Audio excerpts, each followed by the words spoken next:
Lévitique, chapitre 15. L'Éternel dit à Moïse et à Aaron: Transmettez ces instructions aux Israélites. Tout homme qui a une blénorragie est par là même impur. Il est impur à cause de sa blénorragie. Que son corps laisse couler l'écoulement ou le retienne, il est impur. Tout lit sur lequel il couchera sera impur, et tout objet sur lequel il s'assiera sera impur. Si quelqu'un touche son lit, il lavera ses vêtements, se lavera dans l'eau, et sera impur jusqu'au soir. Si quelqu'un s'assied sur l'objet sur lequel lui-même s'est assis, il lavera ses vêtements, se lavera dans l'eau, et sera impur jusqu'au soir. Si quelqu'un touche son corps, il lavera ses vêtements, se lavera dans l'eau, et sera impur jusqu'au soir. S'il crache sur un homme pur, cet homme lavera ses vêtements, se lavera dans l'eau, et sera impur jusqu'au soir. Toute celle sur laquelle il voyagera sera impure. Si quelqu'un touche un objet qui a été sous lui, il sera impur jusqu'au soir.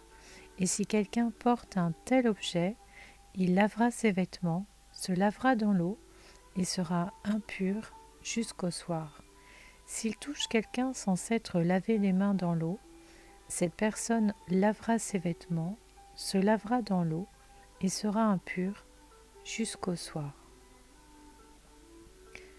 Tout vase de terre qu'il touchera sera brisé, et tout vase de bois sera lavé dans l'eau. Lorsqu'il sera purifié de son écoulement, il comptera encore 7 jours pour sa purification, puis il lavera ses vêtements, lavera son corps avec de l'eau vive, et il sera pur. Le 8e jour, il prendra 2 tourterelles ou 2 jeunes pigeons, ira devant l'Éternel à l'entrée de la tente de la rencontre, et les donnera au prêtre. Le prêtre les offrira, l'un en sacrifice d'expiation, et l'autre en holocauste. Il fera l'expiation pour lui devant l'Éternel, à cause de son écoulement. L'homme qui aura une éjaculation lavera tout son corps dans l'eau et sera impur jusqu'au soir. On lavera dans l'eau tout vêtement et tout cuir touché par le sperme, et ils seront impurs jusqu'au soir. Si une femme a couché avec un tel homme, ils se laveront tous les deux et seront impurs jusqu'au soir. La femme qui aura un écoulement de sang restera 7 jours dans la souillure de ses règles. Si quelqu'un la touche, il sera impur jusqu'au soir.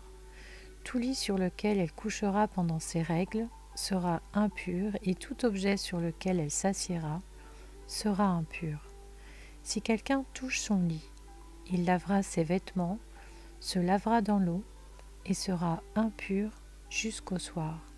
Si quelqu'un touche un objet sur lequel elle s'est assise, il lavera ses vêtements, se lavera dans l'eau, et sera impur jusqu'au soir. S'il y a quelque chose sur le lit ou l'objet sur lequel elle s'est assise, celui qui y touchera sera impur jusqu'au soir. Si un homme couche avec elle, si la souillure des règles de cette femme vient sur lui, il sera impur pendant 7 jours, et tout lit sur lequel il couchera sera impur.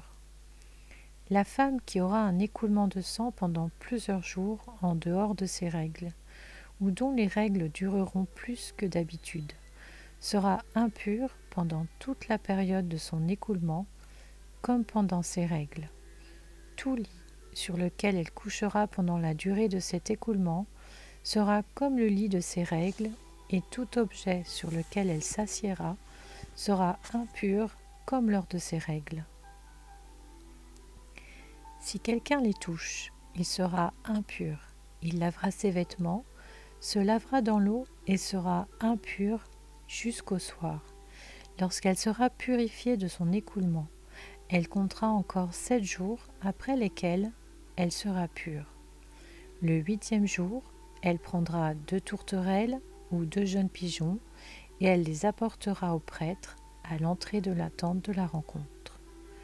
Le prêtre offrira l'un en sacrifice d'expiation et l'autre en holocauste, et il fera l'expiation pour elle devant l'Éternel à cause de l'écoulement qui la rendait impure. Vous éloignerez les Israélites de ce qui les met en état d'impureté. Ainsi, ils ne mourront pas pour avoir rendu impure mon habitation au milieu d'eux.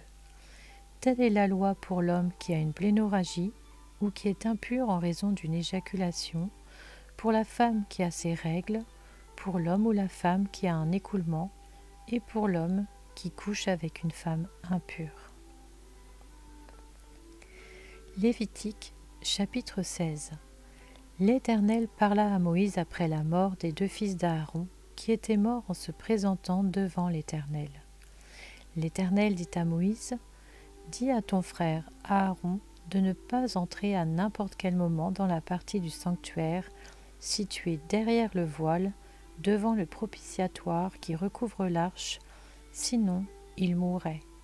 En effet, j'apparaîtrai dans la nuée sur le propitiatoire. »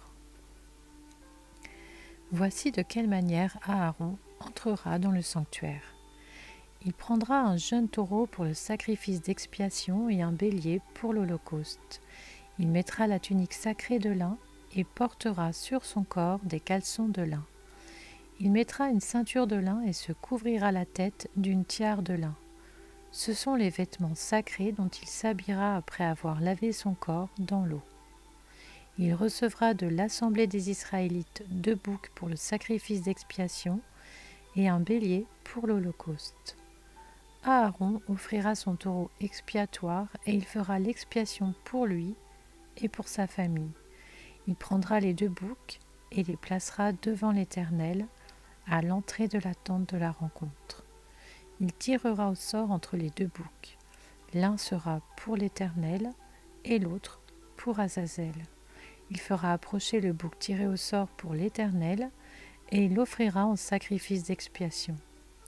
Le bouc tiré au sort pour Azazel sera placé vivant devant l'Éternel afin de servir à faire l'expiation et d'être lâché dans le désert pour Azazel. Aaron offrira son taureau expiatoire et fera l'expiation pour lui et pour sa famille. Il égorgera son taureau expiatoire. Il prendra un brûle-parfum plein de charbon ardent, pris sur l'autel devant l'Éternel, et 2 poignées de parfum odoriférant en poudre, et il portera ces éléments derrière le voile. Il mettra le parfum sur le feu devant l'Éternel, afin que la nuée du parfum couvre le propitiatoire qui est sur le témoignage, et il ne mourra pas. Il prendra du sang du taureau et fera l'aspersion avec son doigt sur le devant du propitiatoire du côté est. Il fera avec son doigt 7 fois l'aspersion du sang devant le propitiatoire. Il égorgera le bouc expiatoire pour le peuple et en portera le sang derrière le voile. Il fera avec ce sang comme il a fait avec le sang du taureau. Il en fera l'aspersion sur le propitiatoire et devant le propitiatoire. C'est ainsi qu'il fera l'expiation pour le sanctuaire à cause des impuretés des Israélites et de toutes les transgressions par lesquelles ils ont péché. Il fera de même pour la tente de la rencontre, qui est établie avec eux au milieu de leurs impuretés. Il n'y aura personne dans la tente de la rencontre lorsqu'il entrera pour faire l'expiation dans le sanctuaire, jusqu'à ce qu'il en sorte. Il fera l'expiation pour lui et sa famille, ainsi que pour toute l'assemblée d'Israël. Lorsqu'il sortira, il ira vers l'autel qui est devant l'Éternel, et il fera l'expiation pour l'autel. Il prendra du sang du taureau et du bouc, et il en mettra sur les cornes du pourtour de l'autel. Il fera avec son doigt 7 fois l'aspersion du sang sur l'autel. Il le purifiera et le reconsacrera à cause des impuretés des Israélites. Lorsqu'Aaron aura fini de faire l'expiation pour le sanctuaire, pour la tente de la rencontre et pour l'autel, il fera approcher le bouc vivant. Il posera ses 2 mains sur la tête du bouc vivant et confessera sur lui toutes les fautes des Israélites et toutes les transgressions par lesquelles ils ont péché. Il les mettra sur la tête du bouc, puis il le chassera dans le désert avec l'aide d'un homme prêt pour cette fonction. Le bouc emportera sur lui toutes leurs fautes dans une terre aride, il sera chassé dans le désert. Aaron entrera dans la tente de la rencontre. Il quittera les vêtements de lin qu'il avait mis en entrant dans le sanctuaire et les déposera là. Il lavera son corps avec de l'eau dans un endroit saint et reprendra ses vêtements. Puis il sortira, offrira son holocauste et l'holocauste du peuple, et fera l'expiation pour lui et pour le peuple. Il brûlera sur l'autel la graisse de la victime expiatoire. Celui qui aura chassé le bouc pour Azazel lavera ses vêtements et lavera son corps dans l'eau. Après cela, il rentrera dans le camp. On emportera à l'extérieur du camp le taureau expiatoire et le bouc expiatoire dont on a porté le sang dans le sanctuaire pour faire l'expiation, et l'on brûlera au feu leur peau, leur viande et leurs excréments.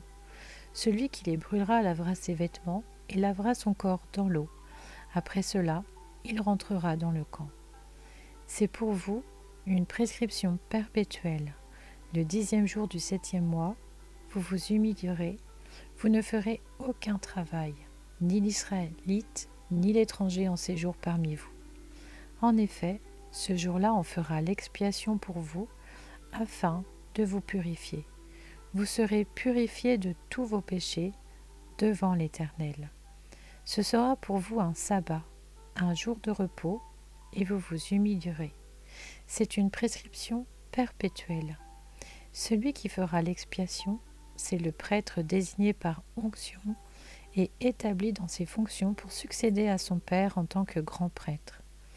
Il mettra des vêtements de lin, des vêtements sacrés. Il fera l'expiation pour le saint sanctuaire, il fera l'expiation pour la tente de la rencontre et pour l'autel. Et il fera l'expiation pour les prêtres et pour tout le peuple de l'assemblée. Ce sera pour vous une prescription perpétuelle. Une fois par année, se fera l'expiation pour les Israélites à cause de leurs péchés. On fit ce que l'Éternel avait ordonné à Moïse.